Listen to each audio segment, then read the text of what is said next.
सो आज है 24 अप्रैल 2026 और अभी टाइम हो रहा है 19:58 मतलब 7:58 मतलब 8 बजने में। और अब हम देखते हैं कि अब मार्केट में क्या हो।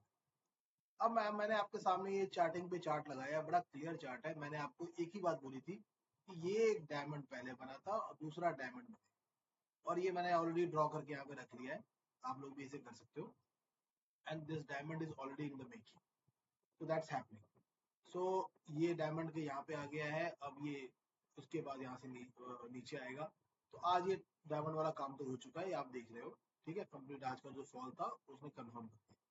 अब हम देखते हैं कि आगे क्या होने वाला है। तो मैं थोड़ा इसको हटा देता हूँ, साथ ही ये भी हटा देता हूँ, ये वॉल्यूम बैंड, क्योंकि ये थोड़ा सा कंफ्यूजन था।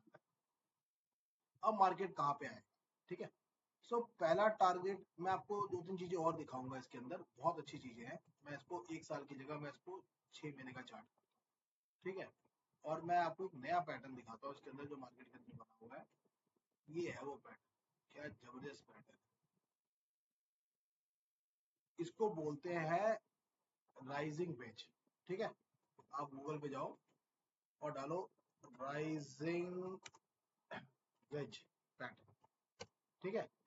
ये है राइजिंग वेज पैटर्न, इमेज में दिख रहा है ना आपको, ऐसे बनता है। और वहां से फिर एक फॉल आता है जब भी वेज का ये कंप्लीट होने वाला होता है।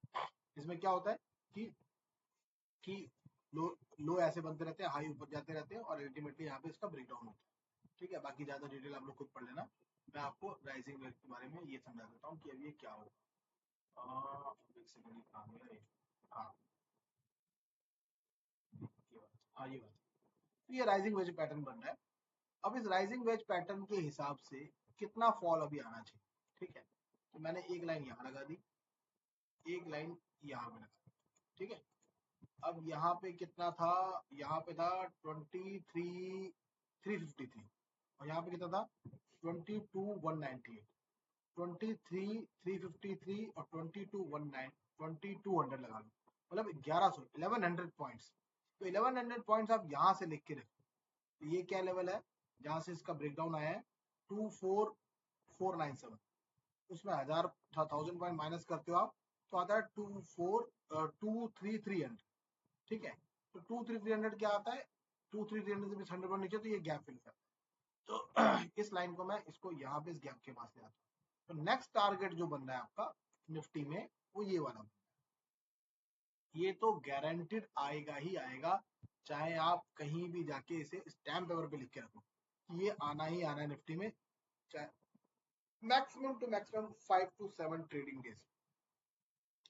सो इट्स सेल एंड राइट्स का मार्केट है, ठीक है। मुझे क्या लगता है कि ये आपका 4 या 5 मई तक आ जाएगा। फोर्थ और फिफ्थ मई तक you will see this target.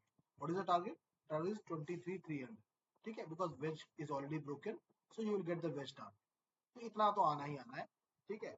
मेरा मामला बड़ा क्लियर है। मैंने शुरू से बोला था कि सेल एंड राइज है, सेल एंड राइज है, सेल एंड राइज है, और सेल एंड राइज का ही मार्केट। मुझे नहीं पता हुआ ट्रम्प क्या कहने वाला है, ईरान में क्या होने वाला है, वहां क्या जाना, वो भाड़ में जाए।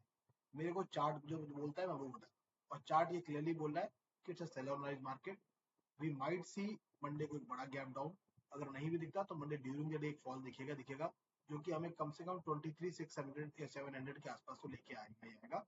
बट आगे का जो टारगेट है मेरा, वो 23,200 और 23,100 तक भी दिखा सकता है। 23,133 का लेवल जो है, that also you can see, ठीक है। तो आई होप ये आपको समझ में आ गया होगा। I have made it very crystal clear, और मैं बहुत शॉर्ट वीडियो बनाता हूँ, ज्यादा की बकवास नहीं करता। मैं क्लियर कट व्यू देता हूँ, कोई डिप्लोमेटिक नहीं बोलता कि ये हो गया तो वो होगा, वो हो गया तो होगा, नहीं होगा। It's short and simple, sell on rise तो सेल ऑन राइज। मैं लेवल्स क्लियर देता हूँ, ठीक है। Loss and profit you are own responsible, please consult your financial advisor before acting on my this view, ठीक है। This is just for training and education, okay. Thank you, thank you.